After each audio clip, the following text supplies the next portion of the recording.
नमस्कार। आप सभी का स्वागत है आपके अपने YouTube चैनल मेवाड़ वेदर में। बात करेंगे राजस्थान के मौसम की, जिसमें बताएंगे कि आगामी 24 से 48 घंटों के दौरान राजस्थान के क्षेत्रों का मौसम कैसा रहेगा।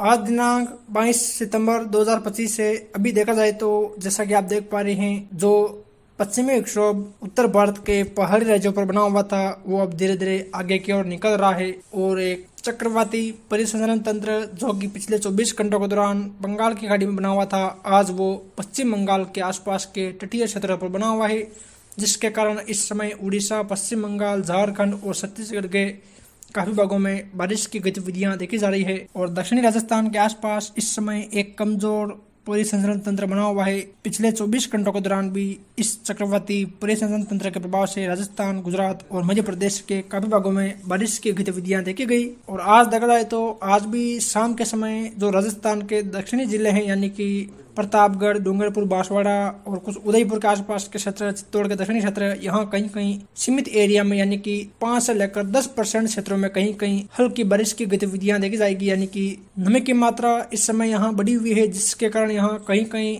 अचानक से बड़े बड़े बादलों का निर्माण होगा और मेघ गर्जन के साथ हल्की बारिश की गतिविधियां देखी जाएगी। यहाँ 95% क्षेत्र मुख्यतः शुष्क रहेंगे। वही आने वाले समय में बंगाल की खाड़ी में बनने वाले मजबूत मौसमी सिस्टम की बात करें तो 25 सितंबर के आसपास बंगाल की खाड़ी के उत्तरी क्षेत्रों पर एक चक्रवाती परिसंचरण तंत्र विकसित होगा, जो ताकतवर होकर एक लो प्रेशर सिस्टम का रूप लेगा और आगे बढ़ते हुए 26-27 सितंबर को आंध्र प्रदेश के तटीय क्षेत्रों से टकराएगा। उसके बाद ये विदर्भ के आसपास पहुंचकर और ताकतवर होकर एक डिप्रेशन या डीप डिप्रेशन का रूप लेगा। उसके बाद ये गुजरात के दक्षिणी क्षेत्र की ओर आगे बढ़ेगा, यानी कि भावनगर, अमरेली के आसपास पहुंचेगा और उस दौरान भी ये काफी ताकतवर रहेगा, यानी कि डीप डिप्रेशन की कैटेगरी में रहेगा, जिसके कारण 1-2 अक्टूबर को गुजरात, महाराष्ट्र और दक्षिणी राजस्थान में काफी जगहों पर भारी बारिश, कहीं कहीं अति भारी बारिश की गतिविधियां देखी जाएगी। उसके बाद ये थोड़ा कमजोर पड़कर एक लो प्रेशर या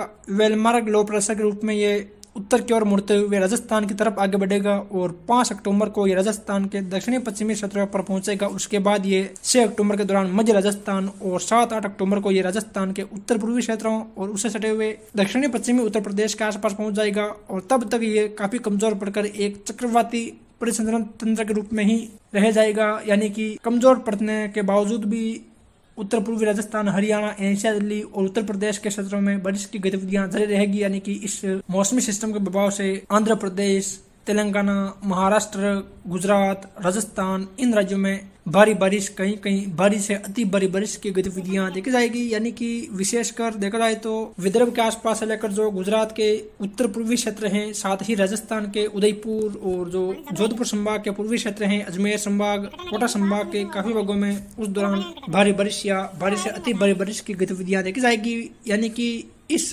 मौसमी सिस्टम के प्रभाव से 28 सितंबर से ही राजस्थान के दक्षिणी क्षेत्रों में बारिश की गतिविधियां शुरू हो जाएगी और 29-30 सितंबर आते आते उदयपुर संभाग के साथ साथ अजमेर और कोटा संभाग के भी काफी भागों में मध्यम से तेज भारी बारिश की गतिविधियां देखी जाएगी। और 1, 2, 3, 4, 5 अक्टूबर के दौरान भी राजस्थान के उदयपुर, अजमेर, कोटा, जयपुर, भरतपुर और कुछ जोधपुर, बीकानेर संभाग के क्षेत्रों में ज्यादातर हल्की मध्यम, कहीं कहीं भारी बारिश और कुछ क्षेत्रों में अति भारी बारिश की गतिविधियां भी देखी जाएगी। और अभी के हिसाब से ऐसी संभावनाएं लग रही है, लेकिन ये गतिविधियां तब ही संभव होगी जब ये मौसमी सिस्टम आंध्र प्रदेश, तेलंगाना, महाराष्ट्र, गुजरात होते हुए राजस्थान पहुंचेगा, तब ही इस प्रकार की गतिविधियां देखी जाएगी। यानी कि अभी के हिसाब से जो संभावनाएं हमें लग रही है, इस हिसाब से देखा जाए तो यह सिस्टम आंध्र प्रदेश से टकराने के बाद दक्षिणी छत्तीसगढ़, तेलंगाना होते हुए महाराष्ट्र तक पहुंचेगा। उसके बाद ये गुजरात के आसपास पहुंचकर उत्तर पूर्व की ओर मुड़ जाएगा और राजस्थान के दक्षिणी पश्चिमी क्षेत्रों से प्रवेश करने के बाद ये राजस्थान के मध्य क्षेत्रों और उसके बाद उत्तर पूर्वी क्षेत्रों के आसपास पहुंचेगा।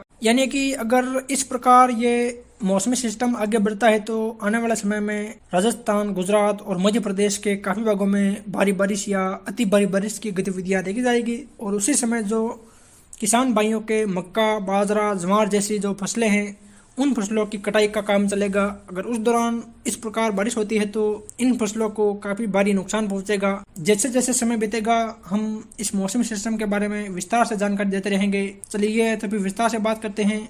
आज देखा जाए तो आज राजस्थान के अधिकांश भागों में मौसम शुष्क रहेगा। केवल और केवल उदयपुर डूंगरपुर, बांसवाड़ा, प्रतापगढ़ और चित्तौड़गढ़ के आसपास कहीं कहीं सीमित एरिया में मेघ गर्जन और हल्की बारिश की गतिविधियां देखी जाएगी। यानी कि उदयपुर शहर के आसपास से लेकर जो गुजरात से श्रव्य क्षेत्र है, यानी कि खेरवाड़ा, सोनमर के आसपास के क्षेत्र, कुछ डूंगरपुर शहर के आसपास के क्षेत्र, बांसवाड़ा, बागीडोरा के आसपास के क्षेत्र, प्रतापगढ़, दारियाबाद, पिपरकोट, अनोद, यहाँ देखा यहाँ कहीं कहीं सीमित एरिया में मेघ गर्जन और हल्की बारिश की गतिविधियां देखी जाएगी। और चित्तौड़ शहर से लेकर जो राजसमंद शहर के आसपास के क्षेत्र हैं, साथ ही भीलवाड़ा के जो बॉर्डर वाले क्षेत्र है, यहाँ भी इक्का दुक्का स्थानों पर बादलों का निर्माण होने और मेघ गर्जन के साथ हल्की बौछारों की गतिविधियां देखी जा सकती है। अधिकांशतः यहाँ मौसम शुष्क रहेगा। फिर मिलेंगे एक नई मौसम जानकारी के साथ। जय हिंद, जय भारत।